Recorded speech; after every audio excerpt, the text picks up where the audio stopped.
گاڑی چلتی ہے یہ انجن ایسے کام کرتا ہے جنرلی، لیکن انجن کا کھولنا، انجن کا بند کرنا، انجن کا بنانا وہ ایک اسکل ہے.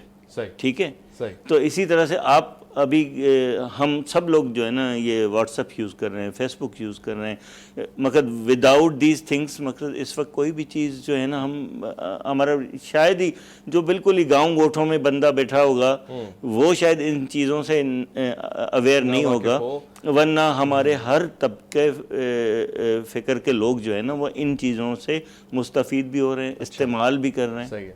صحیح. مجھے استعمال کرنا آتا ہے واٹس ایپ، یہ میری نالج ہے. ٹھیک ہے. واٹس ایپ بنتا کیسے، بنا کیسے، دیٹس دا اسکل. فیس بک بنا کیسے، دیٹس دا اسکل. تو بیسیکلی جو آپ کا سوال تھا کہ کیا اس کی ضرورت ہے، یس وی نیڈ اسکلس. ہمارے پاس دنیا میں ہم الحمدللہ مقصد لکی ہیں کہ ہمارے پاس جو یوتھ ہے، جو ینگ جنریشن ہے، وہ 50%، 60%، واٹ ایور نمبرز جو اس کے لگ بھگ ہیں، ہمارے 60-65% کے نمبرز ہیں، جو کہ ینگ جنریشن ہے نا. ینگ جنریشن کو آپ اسکلز پرووائڈ کریں گے تو وہ آپ کے لیے ایک ایسٹ بنے گی. اگر آپ اسکل نہیں پرووائڈ کریں گے تو وہ پھر ان کو کچھ ڈفرنٹ نوکریاں چاہیے جو کہ گورنمنٹ نوکریاں اتنی نہیں دے سکتی. سب کو آپ کلرک تو نہیں بنا سکتے. آپ کہہ رہے ہیں اسکلز دیں ان کو اسکلز پرووائڈ کریں، ان کو ہنرمند بنائیں تاکہ وہ اپنے پاؤں پہ خود کھڑے ہوں اور آگے بھی جو ہے نا وہ کنٹریبیوٹ کریں. ٹھیک. مفتی وسیم بندگی صاحب، شیخ صاحب نے فرمایا کہ آپ ہنر دیں، اور یہ ہماری خوش قسمتی ہے، خوش بختی ہے کہ ہمارے ملک میں اکثریت یوتھ کی ہے. تو پھر یہ یوتھ کی بدبختی ہے یا ان کے لیے ایک بدقسمتی ہے کہ وہ ہمارے ہاتھ میں اور ہم کو کوئی بھی اپارچونیٹی نہیں دیتے؟ تعلیم جو بنیادی حق ہے، ہم نے اس میں بھی مایوسی کا مظاہرہ کیا، تربیت کا فقدان پایا جاتا ہے. اب بات ہو رہی ہے ہنر دیں جو سب سے زیادہ تقاضا ہے. تو ہم کتنا ہنر دے رہے ہیں اپنے بچوں کو، کتنے اسکل سکھاتے ہیں مدارس میں اور جامعات میں؟ اعوذ باللہ من الشیطان الرجیم، بسم اللہ الرحمن الرحیم. انا نحن نزلنا الذکر وانا لہ لحافظون، صدق اللہ العظیم. دیکھیے، مدارس کے حوالے سے بات کرنے سے سب سے پہلے یہ جاننا ضروری ہے، ہمیں یہ پتہ ہونا چاہیے کہ کون سا ادارہ کس کام کے لیے بنایا جاتا ہے اور کس ادارے کی ذمہ داری کیا ہے. جب ہمیں یہ معلوم ہوگا کہ یہ ادارہ فلاں کام کے لیے بنا ہے اور اس کی یہ ذمہ داری ہے، پھر اس کے مطابق ہم دیکھیں گے کہ آیا وہ اپنے اس مشن میں کامیاب ہوا اور جو اس کی ذمہ داری تھی وہ رزلٹ، وہ نتائج وہ معاشرے کو دے سکا یا نہیں دے سکا. فار ایگزامپل، جیسے ابھی ہم میڈیا ہاؤس میں بیٹھے ہیں تو میڈیا ہاؤس کا کام تو یہ ہے کہ یہاں سے انفارمیشن دینا، کوئی بھی آنے والی خبر ہے وہ لوگوں تک پہنچانا، یہ اس کا کام ہے، یہ اس کی بنیادی ذمہ داری ہے. اس سے ہٹ کر دیگر تقاضے ہم میڈیا ہاؤس سے نہیں کر سکتے ہیں کہ جی آپ ہمیں کوئی انجینئر بھی فراہم کریں، آپ کوئی ڈاکٹر بھی فراہم کریں، آپ کوئی سائنٹسٹ بھی ہمیں فراہم کریں. ظاہر سی بات ہے کہ اس کے دائرہ کار میں جو چیزیں آتی ہیں اسی کا اس سے مطالبہ ہونا چاہیے. اب اسی طرح ہم آ جاتے ہیں کالج، یونیورسٹی اور پھر مدارس کی طرف. مدارس کی بیسک ذمہ داری کیا ہے، مدارس کو کیا کام کرنے ہیں اور مدارس کے اوپر کیا ذمہ داریاں ڈالی گئی ہیں اور اس کو کیا کیا چیزیں پرووائڈ کی گئی ہیں جو وہ آگے معاشرے کو پھر جو ہے اس کا رزلٹ دے سکے.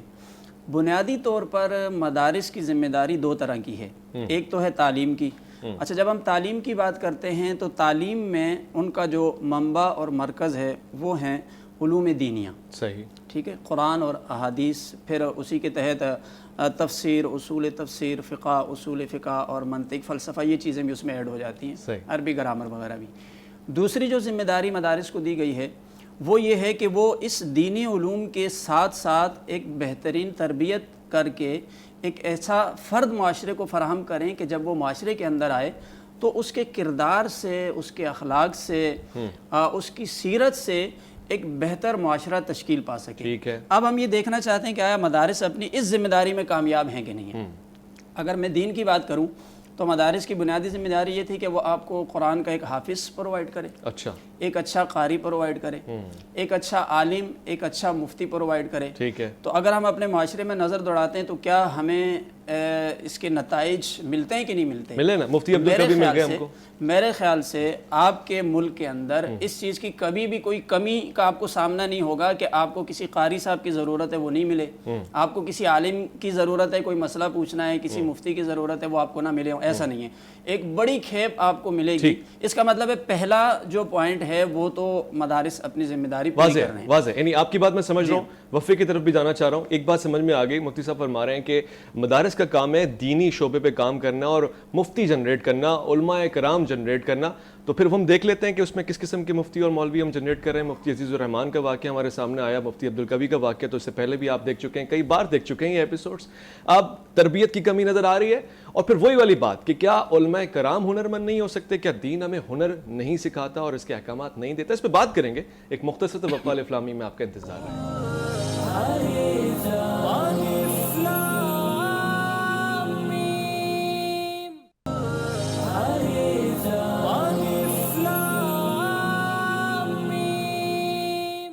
خوش آمدید. ہمارے ساتھ اقبال یوسف شیخ صاحب جو کہ ایپٹیک کے سربراہ ہیں پاکستان کے، وہ موجود ہیں. ساتھ ساتھ محمد وسیم صادق بندگی صاحب موجود ہیں. مفتی صاحب اس وقت شیخ الحدیث ہیں جامع نور القرآن میں. بات ہو رہی ہے کہ اسکلز، ہنر کتنے ضروری ہیں. تو بہت واضح انداز سے مفتی صاحب نے فرمایا کہ ایک شعبہ ہے، اس کا کام ہے دینیات کے لوگ بنانا، وہ تو بنا رہے ہیں. تو کیا میں یہ کہہ سکتا ہوں کہ آپ سافٹ اسکلز خالی امیر بچوں کو یا پھر ان بچوں کو دے رہے ہیں جن کو کہیں جاب نہیں مل رہی، تو وہ کہیں نہ کہیں اسکلز ایڈ کرتے ہیں، جاب لے لیتے ہیں، دیٹس اٹ؟ صرف اسکل کو حاصل کرنے کی بنیاد پیسہ کمانا ہے؟ نہیں، میرا خیال، میں نے مفتی صاحب کی بات تو سنی، خیر تھوڑا سا میرا ڈیفرنٹ اوپینین ہے. میں یہ سمجھتا ہوں کہ مقصد دیکھیں، یہ تو ابھی ہم نے ڈیوائیڈ کیا ہے نا کہ یہ مدرسے کا مقصد ہے کہ دینی تعلیم، مدرسے کا مقصد ہے تو درس گاہ ہے نا. اب درس گاہ میں تو ہر قسم کا درس ملے گا، ہر قسم کی تعلیم ملے گی، ہنر بھی ملے گا. اس سے پہلے جب بھی اگر ہم آج سے 500,000 سال پرانے جو تعلیمی درسگاہیں جو ہیں وہ جامع درسگاہیں ہوتی تھیں، جامعات ہوتی تھیں. اس میں ہر قسم کی تعلیم، اور بچہ جب آتا تھا تو اس کو ہر قسم کی تعلیم و تربیت اس کو جو ہے وہ دی جاتی تھی، اور پھر وہ آہستہ آہستہ کر کے آگے بڑھتا تھا. تو ایک تو آج کل کے دور میں کچھ آپ نے دیکھے ہیں کچھ اسکول جیسے ہیں جن میں جن کو جنرل ٹرمز میں اسلامک اسکولز یا اس طرح کے وہ کہتے ہیں، جس میں آپ کو وہی انگریزی تعلیم بھی دی جاتی ہے، کمپیوٹر بھی سکھایا جاتا ہے، قرآن بھی حفظ کر رہے ہیں، احادیث کا بھی مطالعہ کر رہے ہیں. تو بیسیکلی میرے حساب سے تو وہ ایک آئیڈیل ایک درس گاہ ہے اس طرح کا اگر کوئی ہو. اور اس میں ہاں اسکلز اگین وہاں پہ یہاں تک تو ہے، لیکن اسکلز کی کمی ہے اس میں. اچھا، جہاں تک مفتی صاحب نے کہا اس میں میرا پوائنٹ آف ویو یہ ہے کہ اگر ہم اتنے ہزاروں ہمارے پاس جو ہے نا شاگرد ہیں مدرسوں میں جو قرآن کی تعلیم لیتے ہیں، حفظ کرتے ہیں یا پھر عالم کے کورس کر رہے ہوتے ہیں، اگر ساتھ ساتھ ان کو اگر ہم اسکلز بھی پرووائڈ کریں اور کمپلسریلی اسکلز پرووائڈ کریں وتھ سم آپشنز کہ ان کا ایپٹیٹیوڈ کیا ہے. مطلب ایک بچہ جو ہے وہ قرآن شریف وہ پڑھ رہا ہے، وہ حفظ کر رہا ہے، یہ اس کا پروفیشن اگر ہم بنانے جا رہے ہیں تو وہ بہت ایک پھر ڈیفرنٹ ڈیبیٹ میں چلے جائیں گے. میں اس ڈیبیٹ میں نہیں جانا چاہتا کہ مطلب کیا قرآن شریف کا سیکھنا ایز اے پروفیشن کے لیے ہونا چاہیے یا میری اپنی ذات کے لیے، میرے اپنے دین کے لیے ہونا چاہیے، ذاتی اصلاح کے لیے یا بالکل ذاتی اصلاح کے لیے. اور جو مجھ پہ فرض ہے قرآن کو پڑھنا اور سیکھنا میرے اوپر فرض ہے، اور پھر اس میں عمل کرنا. ٹھیک ہے. تو کیا قرآن میں اس کے لیے سیکھوں، اس کے لیے حفظ کروں، یا میں کسی پروفیشن کے لیے حفظ کروں؟ اگر کسی پروفیشن کے لیے حفظ نہیں کرنا مجھے، تو مجھے کوئی نہ کوئی ہنر تو چاہیے نا اپنی زندگی گزارنے کے لیے. ٹھیک ہے، مجھے اپنی لائف گزارنے کے لیے چاہے میں درزی کی دکان کھول لوں، چاہے میں کارپینٹر کی دکان کھول لوں، لیکن کیا ہمارا جو پیش امام بھی ہے، کیا وہ پیش امام صبح کی نماز پڑھنے کے بعد اپنی رزق کی تلاش میں جا سکتا ہے، کہیں مزدوری بھی کر سکتا ہے؟ کیا بات ہے. وہ واپس آیا, ظہر کی نماز اس نے پڑھائی, پھر اپنا کچھ جو بھی اس کا ہے سلسلہ.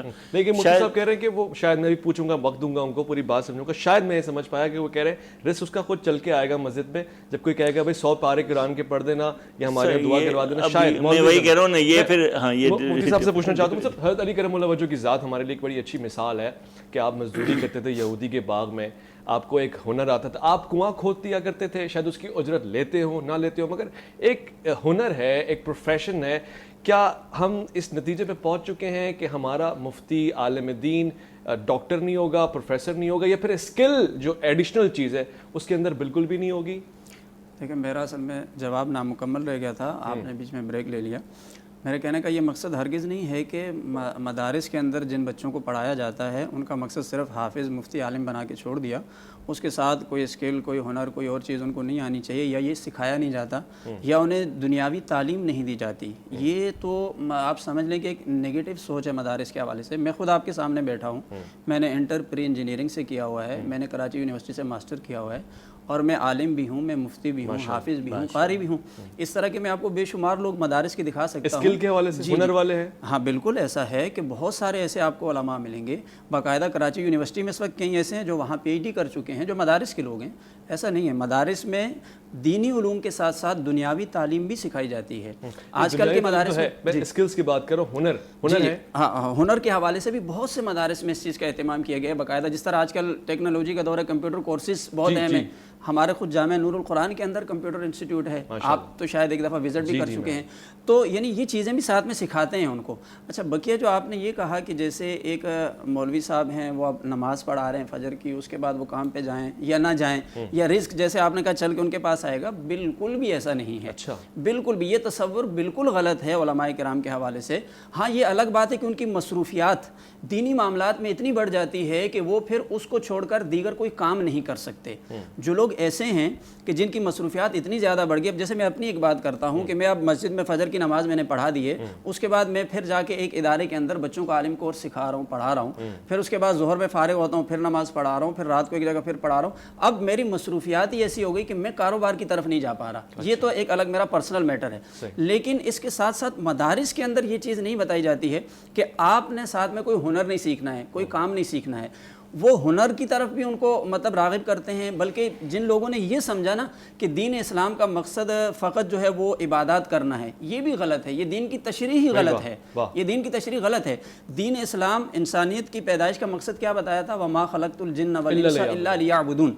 یہ لیعبدون کا لفظ سمجھنا ہے ہمیں, یعنی جن و انس کو پیدا کیا گیا کس کے لیے, بندگی کے لیے, عبادت. جی اب بندگی کو سمجھنا ہے. بندگی صرف نماز پڑھنے کا نام نہیں ہے. یہ نہیں کہا ہے کہ آپ صرف نماز پڑھیں گے یہ بندگی ہے, روزہ رکھیں گے یہ بندگی ہے. نہیں. حضور علیہ السلام نے تو ایک شخص کو دیکھا, مزدور تھا, اس نے مزدوری کی ہوئی تھی, اس کے ہاتھوں پہ چھالے پڑے ہوئے تھے. اللہ کے نبی نے اس کے ہاتھوں کو بوسہ دیا, کہا کہ تم رزق حلال کماتے ہو. جو شخص رزق حلال کما کے لا رہا ہے اس کے لیے حضور نے فرمایا کہ یہ عین عبادت ہے. ٹھیک ہے. اسی طرح ہمیں قرآن پاک میں یہ بھی کہا کہ جب نماز سے فارغ ہو جاؤ, فَإِذَا قُضِيَتِ الصَّلَاةُ فَانتَشِرُوا فِي الْأَرْضِ وَابْتَغُوا مِن فَضْلِ اللَّهِ. کہا کہ پھر زمین میں پھیل جاؤ. تو یہ بندگی کا مفہوم نکالنا غلط ہے کہ صرف نماز روزہ, یہ نہیں ہے. اسی طرح آپ دیکھیے آج کے دور کی اگر میں بات کروں, اس وقت پوری دنیا کے اندر ایک ٹیکنالوجی کے اوپر بہت زیادہ مطلب وہ توجہ دی جاتی ہے, اور اسی بیس پر کسی ملک کو طاقتور سمجھا جاتا ہے. قرآن پاک نے ہمیں یہ بھی حکم دیا ہے کہ جو تمہارے مخالف, جو دشمن ہیں تمہارے, ان کے لیے جس دور کے تقاضے کے مطابق جو ٹیکنالوجی چاہیے اس کے مطابق تم اپنی دفاعی پوزیشن بناؤ. اب دیکھیے قرآن میں حکم ہے وَأَعِدُّوا لَهُمْ مَسْتَطَعْتُم مِّن قُوَّةٍ وَمِن رِّبَاطِ الْخَيْلِ. یہ دیکھیں اب یہاں بھی امر ہے, حکم ہے کہ بھائی دشمن کے مقابلے میں اپنی بساط کے مطابق, اپنی طاقت کے مطابق تم نے دفاعی پوزیشن بھی بنانی ہے. تو دیکھیے یہ بھی تو دین ہے نا. یعنی دین اسلام ہماری زندگی کے تمام شعبہ جات کو گھیرتا ہے اور وہ تمام شعبہ جات کی طرف رہنمائی کرتا ہے. ہاں یہ اس کا ایک اضافی پہلو ہے کہ جب ہم دنیاوی تعلیم کی بات کرتے ہیں, دیکھیے دنیاوی تعلیم میں زیادہ سے زیادہ آپ کو ایک فن سکھایا جاتا ہے. ٹھیک ہے، آپ کو ایک ہنر ہی سکھا دیا جاتا ہے، لیکن دینی تعلیم میں فن کے ساتھ ساتھ آپ کو اخلاقیات بھی سکھائی جاتی ہیں، آپ کو بڑے چھوٹے کا ادب بھی سکھایا جاتا ہے، آپ کو اپنے دینی معاملات بھی سکھائے جاتے ہیں۔ ان سب چیزوں کے ذریعے پیسے کما سکتے ہیں، روزی روٹی کما سکتے ہیں؟ بالکل کما سکتے ہیں۔ دیکھیے جیسے میں ایک شخص کے بارے میں ابھی امامت کی بات کر لیتے ہیں، ہم ایک شخص مسجد میں نماز پڑھا رہا ہے، اب ہم کہتے ہیں کہ بھائی وہ امامت کے پیسے لے رہا ہے، بھائی وہ امامت کے پیسے نہیں لے رہا ہے، نماز پڑھانے کے پیسے کوئی بھی نہیں دے سکتا ہے اس کو، وہ وہاں پر اپنا وقت دینے کے پیسے دے رہا ہے، کیونکہ کہیں بھی شریعت میں یہ نہیں لکھا کہ فلاں شخص آج دن کو 1:30 بجے فلاں مسجد میں جا کر نماز پڑھائے۔ نماز پڑھنے کا حکم تو ہے، پڑھانے کا حکم بھی ہے، لیکن یہ تو نہیں کہا نا کہ فلاں علاقے میں فلاں شخص کو جا کر فلاں لوگوں کو امامت کروائے۔ جب وہ ان لوگوں کو ٹائم دیتا ہے تو وہ اپنے ٹائم کے پیسے لیتا ہے، وہ اس چیز کے پیسے نہیں لیتا کہ بھائی میں جو نماز پڑھا رہا ہوں معاذ اللہ میں اسے بیچ رہا ہوں یا اس کو میں اپنی کمائی کا ذریعہ بنا رہا ہوں۔ اسی طریقے سے آپ یہ بھی دیکھیے، کیا ہمارے معاشرے کے اندر لوگوں کو اس بات کی ضرورت نہیں ہے؟ جس طرح ہم دنیاوی تعلیم میں سمجھتے ہیں کہ بھائی ہمارے بچوں کو دنیاوی تعلیم ملنی چاہیے، اس کے لیے ہم ٹیچر بھی جو ہے وہ مہیا کرتے ہیں، اس کے لیے ہم اداروں کو بھی دیکھتے ہیں، تو کیا دینی تعلیم وہ بچے کے اندر خود بخود آ جائے گی؟ اس کے لیے بھی تو آپ کو ضروری ہے نا کہ ایسے ذرائع تلاش کرنے پڑیں گے جن کے ذریعے آپ اپنے بچوں کو وہ تعلیم دلوا سکیں۔ اگر ہم یہ بات کریں کہ بھئی مدارس کی تعلیم کو بالکل چھوڑ دیا جائے، مدارس کو ختم کر دیا جائے، جیسے کہ آج کل مدارس میں بہت انگلیاں اٹھائی جاتی ہیں، تو دیکھیں اگر مدارس کو ختم کر دیا جائے تو یہ مدارس وہ جگہ ہیں جہاں آپ کے دین کی حفاظت ہوتی ہے، بالکل ایسے ہی جہاں سے آپ کے دین کو آگے بڑھایا جاتا ہے، آپ کے بچوں کو دینی تعلیم دی جاتی ہے۔ ہرگز کوئی بھی اگر ایسا سوچ رہا ہے تو میں سوچ کی مذمت کرنا چاہتا ہوں کہ مدارس کو خدا نہ خواستہ ختم کرنا تو بہت محال اور بہت مشکل بات ہے، ایسی سوچ بھی نہیں ہے، اس میں ذرا سی کمی بھی نہیں آنی چاہیے، کیونکہ ملک پاکستان کا نام اگر روشن ہے ان مدارس کی وجہ سے اور خود اسلام کا نام روشن ہے۔ البتہ ہم یہ ضرور کہہ رہے ہیں یونیورسٹی ہو، کالج ہو، اسکول ہو، مدارس ہوں، اس میں سکلز ایڈ ہونے چاہیے، اور اگر اس کی ضرورت ہے تو بڑی تعداد میں ہونے چاہیے۔ ہنر انسان کو ہنرمند سکھاتا ہے۔ مجھے اقبال کا ایک بڑا پیارا شعر بھی یاد آ رہا ہے کہ وہ اپنی نسل کے لیے کہنا چاہ رہے ہیں، مفہوماً مختصر وقفے پہ جانا ہے ہمیں، کہ اقبال اپنے بچوں کو کہہ رہے ہیں سب سے زیادہ وارث وہ ہوتا ہے جو اپنے باپ کے ہنر کا وارث ہوتا ہے۔ جائیداد بعد میں وراثت میں ملتی ہے، مگر وہ ہنر، وہ فن آپ کو ملتا ہے تو آپ وارث کہلاتے ہیں۔ ایک مختصر وقفہ ہے، بار بار مجھے اشارہ ہے اور لوٹ کر آنا ہے، الف لام میم میں آپ کا انتظار ہے۔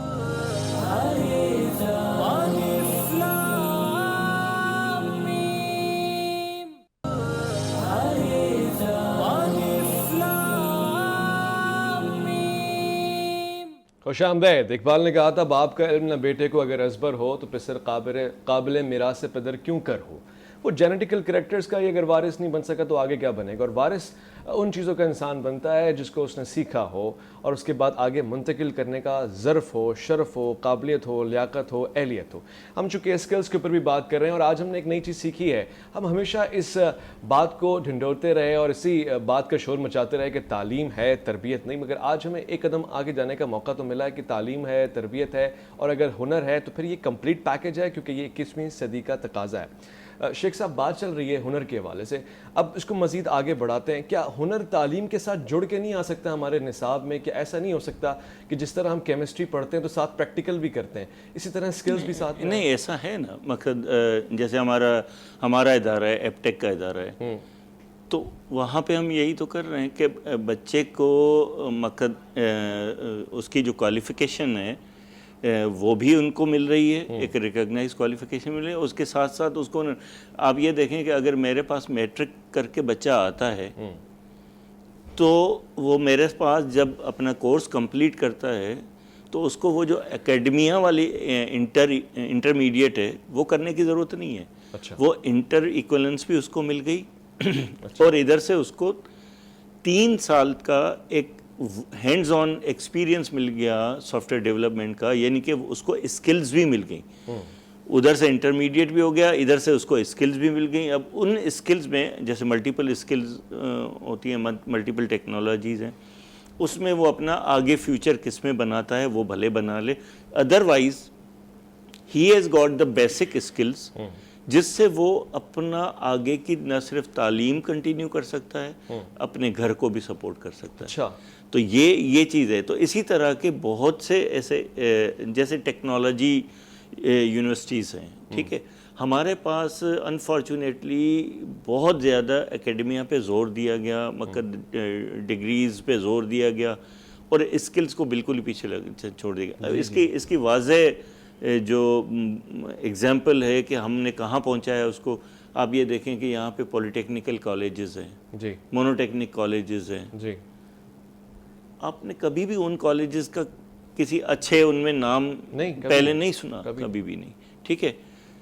خیر ابھی کچھ لوگ ہیں جو کہ فوکسڈ ہیں, even Imran Khan as a prime minister جو ہے نا, اس کا فوکس بھی ووکیشنل ایجوکیشن کی طرف ہے, اور وہ کامیاب جوان پروگرام وغیرہ اس طرح کے جو ہے نا وہ انہوں نے بہت سارے وہ چیزیں لانچ کی ہوئی ہیں, اور انہوں نے فوکس کیا ہوا. اور یہ فوکس ہمیں کئی سال, دیکھیں انڈیا میں اور ہم میں فرق کیا آیا, انڈیا نے اپنی آئی آئی ٹی جو کہ ٹیکنالوجی بیسڈ انسٹیٹیوٹ تھا ان کا, ٹھیک ہے, یہ بھی 60-70 سال پرانا, جب پاکستان انڈیا بنا ہے, اس کے شاید کچھ ہی عرصے کے بعد جو ہے نا وہ آئی آئی ٹی کا بنیاد تھا, اور اس پہ انہوں نے اتنا انویسٹ کیا, اور اس کے تھرو جو ہے نا انہیں اپنے اسکلز کو پروموٹ کیا, ٹیکنالوجی کو پروموٹ کیا.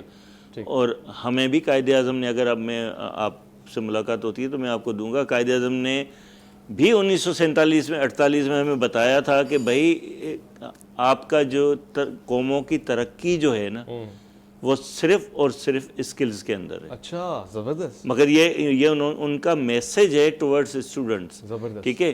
اب مجھے اس وقت پورا جو ہے نا وہ یاد نہیں ہے, لیکن یہ ہے کہ انہوں نے کہا کہ کہ ہماری یوتھ کا جو اور ملک کی ترقی یوتھ کی ایجوکیشن پہ, کون سی ایجوکیشن ایکسپلین کیا ہے کہ اسکلڈ ٹیکنیکل ایجوکیشن, ٹھیک ہے. شاید اسی لیے انہوں نے کہا ورک ورک ورک, ورنہ وہ کہتے ہیں ڈگری. اچھا, میں اس کو کیٹیگرائز کروں, مفتی صاحب سے بھی یہ سوال پوچھوں گا میں. اب چونکہ میں عوامی مزاج کے سوالات بھی کرتا ہوں, آجزانہ سوال ہے میرا بڑا, اگر ایک صاحب کو اپنی بیٹی کا رشتہ دینا ہے تو وہ کس کو چوز کریں گے, ڈگری ہولڈر کو, اسکل ہولڈر کو, یعنی ڈگری والے کو, سرٹیفکیٹ والے کو, یا ہنر والے کو؟ جو اچھا کماتا ہوگا. اچھا, مگر دیکھیں اب اچھا کمانے کا پوائنٹ یہاں پہ یہ نہیں ہے کہ اچھا کمانے والا شاید ان پڑھ بھی ہو سکتا ہے, لیکن اس کے پاس اسکلز ہوں گی, ٹھیک ہے, اچھا چلے گا. دیکھیں ڈیپینڈ کرتا ہے کہ مقد بڑا یہ ٹپیکل سوال ہے کہ ڈیپینڈ کرتا ہے نا کہ جو بیٹی کا باپ ہے وہ اب کیا دیکھنا چاہتا ہے آگے, اپنے داماد میں کیا دیکھنا چاہتا ہے. آپ کیا دیکھنا چاہیں گے, آپ کو کیا ایڈوائز کریں گے, بیٹ اس کی طرف جانا, اس کی طرف مت جانا, پریورٹی کیا؟ نہیں, آئی ڈونٹ تھنک کہ ڈگری ہو, ڈگری اور skill would be anything to decide for relationship. اچھا, نہیں, میں نہیں سمجھتا. اچھا ٹھیک ہے. مفتی صاحب ایسا ہی سوال میں آپ کے سامنے رکھتا ہوں, چونکہ ہمارا معاشرہ اب ہنر کو نظر انداز کر چکا ہے, اور ہمارا معاشرہ تو سچ پوچھیں تو تعلیم کو بھی نظر انداز کر چکا ہے, تربیت کی تو میں بات ہی نہیں کرتا. مگر اب ہمارے یہاں یہ ہے کہ کسی کا بھی رشتہ ہو تو لڑکا کرتا کیا ہے. اچھا, لڑکا کرتا کیا ہے سے مراد یہ ہوتا ہے کہ اس کے بینک بیلنس کتنا ہے, اس کے پیچھے زمینیں کتنی ہیں, اس کی جاب اسمارٹ کتنی ہے. کیا یہ دور قریب ہے کہ ہم کہیں کہ لڑکے کے پاس ہنر کیا ہے؟ یعنی اگر ملک کووڈ میں چلا جاتا ہے, دکانیں بند ہو جاتی ہیں, تو اسکل کیا ہے اس کے پاس جو وہ گھر بیٹھے بھی پیسہ کما سکتا ہے؟ یہ بات جائز ہے؟ دیکھیے سوال آپ کا بڑا اہم ہے, میں اس کو اسلامی نقطۂ نظر سے جواب دینا چاہتا ہوں.